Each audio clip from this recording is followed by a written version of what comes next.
Welcome to BayCare Health Chat. I'm Prakash Chandran, and in this episode, we'll be talking about treating and recovering from uterine fibroid embolization. Joining us to discuss is Dr. Clifford J. Raymond, an interventional radiologist with BayCare Health System. Dr. Raymond, thank you so much for joining us today. Really appreciate your time. I wanted to get started with actually the basics. Can you just tell us what fibroids are? Absolutely, and thank you for having me. So uterine fibroids are a benign or non-cancerous mass that grows within the uterus itself. Many women have these and they don't cause symptoms at all. But some women, the fibroids grow large enough where they can cause dysfunctional uterine bleeding. They can cause severe or moderate pelvic pain. And then other symptoms can occur if the fibroids get large enough, such as constipation and other bulk type symptoms. And just expanding on that a little bit, I know you say that they're benign and a lot of women have them. Do they manifest at a certain age and do they grow larger with time? Yes, they often do grow larger in time, particularly the patients that we see. So the original or the early treatment of these fibroids is often with conservative measures such as oral contraceptive pills, other hormonal treatments. And usually those can be very effective at reducing the symptoms related to fibroids, but occasionally they don't work or they don't work well enough. And in those patients, the fibroids can tend to grow very large to where the uterus actually grows to the same size that it would be during pregnancy. So these fibroids can indeed get very large. And they are responsive to the hormonal systems in the female reproductive cycle. So women that typically we treat are in their 30s and 40s. So these are premenopausal women that are symptomatic from their fibroids. Okay, so let's get into that a little bit. Talk to us about what symptomatic means, and also let's lead into when a uterine fibroid embolization is needed. Sure thing. So what symptomatic uterine fibroids means really is that the fibroid, as I said previously, grows large enough and starts to cause bleeding that really you can't control that well.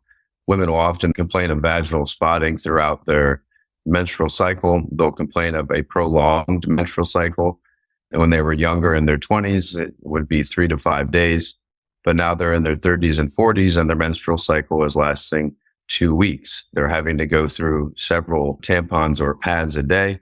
And it really becomes a burden on their lifestyle, not only in the workplace, but also at home when they're taking care of their children or other loved ones in the family. So that's really what symptomatic means in the sense that these fibroids are causing issues to the point where it's affecting the woman's individual life. So if it is affecting them, is the uterine fibroid embolization the gold standard procedure, or are there others to consider? So no, the gold standard for fibroids that have not responded to conservative measures such as hormonal therapies, oral contraceptive pills. The hysterectomy is really a gold standard in the sense that the entire uterus is removed. But the procedure that we offer is essentially an alternative to this, and it has a much lower risk than a hysterectomy or a myomectomy, which is just partial removal of the uterus. Okay, understood. And so when is it considered versus a hysterectomy or a myomectomy, for example? Like, how do you make the consideration that the fibroid embolization is the right approach? So really it comes down to patient choice. Historically, gynecologists have treated symptomatic uterine fibroids that don't respond to conservative measures with either hysterectomy or myomectomy. Now that is an effective treatment and it's well documented. But some women don't want to take their uterus out, but they want to maintain their uterus. And they also don't want to have to deal with any potential complications or being out of work for a long time that you would experience with a hysterectomy or a myomectomy. So it really comes down to patient choice. It's a safe alternative to these procedures. And like I said, it gets patients back to work much quicker. And it has a lower side effect profile than a major operation. Yeah, that makes sense. So let's get into the procedure itself. Can you talk us through it? Absolutely. So the procedure itself, start to finish, takes about an hour to an hour and 20 minutes. Patients are admitted for observation overnight at one of our BayCare hospital facilities. During the procedure, they are in our IR suite. They're laying on a table. and they're given moderate sedation. And this is basically medications through the IV that put you in a twilight state. And most patients actually sleep through most of the procedure. So how I technically perform the procedure is I put a tiny catheter into the artery in the groin, and that artery connects up to the arteries that feed the uterine fibroids. And what I do is I inject little particles that block blood supply to the fibroids. And like everything else in the body, if there's a lack of blood supply to an organ, that organ or the mass will actually shrink over time. And that's the basis of the embolization, blocking blood supply to these masses that are in the uterus in order to reduce the volume, reduce the size of them, in order to reduce the symptoms that the woman is suffering from. So I actually perform a nerve block as well during the procedure that helps reduce pelvic pain that patients can have after the procedure. And then we give them other medications to treat any nausea that could occur.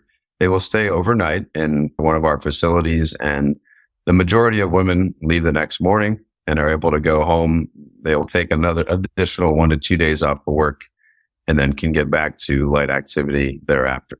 Yeah, that is a very quick turnaround. You mentioned that you use a nerve block to reduce the pelvic pain. Can you tell us more about that? Absolutely. So the nerve block is called a superior hypogastric nerve block. So this procedure has been developed over the last 20 to 30 years, and there's various different ways to treat post-procedural pain, right? You can give people medications through an IV. They can take medications by mouth. This is a block that actually blocks the nerves to the uterus. And patients that have pain following the procedure, the most severe pain is usually in about the 6 to 8 hour range. And this nerve block blocks the pain for up to 12 hours. So it's been scientifically proven to reduce pain following the procedure. And in many centers that these nerve blocks are being performed, women can often go home the same day. We choose to keep our patients overnight for observations to be conservative, but it's really a game changer in the sense that it greatly reduces women's post-procedural pain and allows them to get out of the hospital sooner. So let's talk about the procedure's efficacy. How effective is it in treating the related bleeding and pelvic pain that you spoke about earlier? So the procedure is very effective at treating symptoms from uterine fibroids. In studies that have been performed, upwards of 90 to 95% of patients report improvement of their symptoms. Repeat intervention is needed in these women in less than 5%. So only 1 out of about 20 patients will require another fibroid embolization procedure or a hysterectomy after our procedure, which is pretty remarkable. Yeah, that's incredible. Are there any risks associated with the procedure that people should know about? That's a good question. So although the nature of my field, we have low risk side effect profiles for all the procedures that we do, there's always a risk in anything when a therapy is administered. So the major complication rate in a study of this procedure that was done back in 2012 basically found that under 5 to 6% of the time a major complication occurs. And really the major complication rate is probably lower than that a full decade later after our technologies have improved. So the most common things that can occur, we've kind of addressed. You can have some post-procedural pain, but we can treat that effectively. Occasionally, people can get a little bit of a hematoma or a small amount of bleeding in their groin, but that's easily treated. And the side effect profile is definitely lower than a major operation in terms of potential risks and so forth. So overall, the risks are very low for the procedure, but there's always a risk in anything we do. But fortunately, the things that can occur are very minor. If someone is experiencing some of the symptoms that we talked about, that bleeding that is really impeding on their lifestyle and some of that pelvic pain, what should they do? Like, do they need to go to their OBGYN and get a referral, or do you recommend something else? Yes, we always recommend patients speaking with their gynecologist regarding the procedure. The gynecologists are a fundamental part of this process in the sense that I will perform the procedure and I will take care of this patient to the extent that I can. But really, it's always great for the gynecologist to be involved with the patient care before and after. So a referral from them is recommended, but it's not necessary all the time. I'm happy to see any woman in my clinic that has any questions about the procedure and so forth. So, Dr. Raymond, just before we close, I'm sure that you've helped many women with this procedure, the uterine fibroid embolization. If there's one thing that you know to be true that you wanted to leave with our audience or with women as they consider this procedure, what might that be? So I've spoken to many women that have suffered from uterine fibroids over the years, and it can cause a lot of distress in their life. The women that we take care of are usually in their 30s and 40s, and they've been dealing with severe menstrual bleeding for years. And it affects every facet of their life, not only personally, when it comes to intimacy with their partner, it can affect their ability to provide childcare and care for other loved ones. It can affect their work performance when they're dealing with heavy menstrual cycles. And it's really a burden for women. I guess the goal of my talk today is really so that women understand there is an alternative to having their uterus taken out in these situations. And that is the procedure that we provide, which is uterine fibroid embolization. So this procedure is safe, it's effective, and it's a minimally invasive alternative to a major operation. Well, Dr. Raymond, I think that is the perfect place to end. Thank you so much for your time today. Thank you. It was great talking with you, and hope to see some of these patients in my clinic soon. And that wraps up this episode of BayCare Health Chat.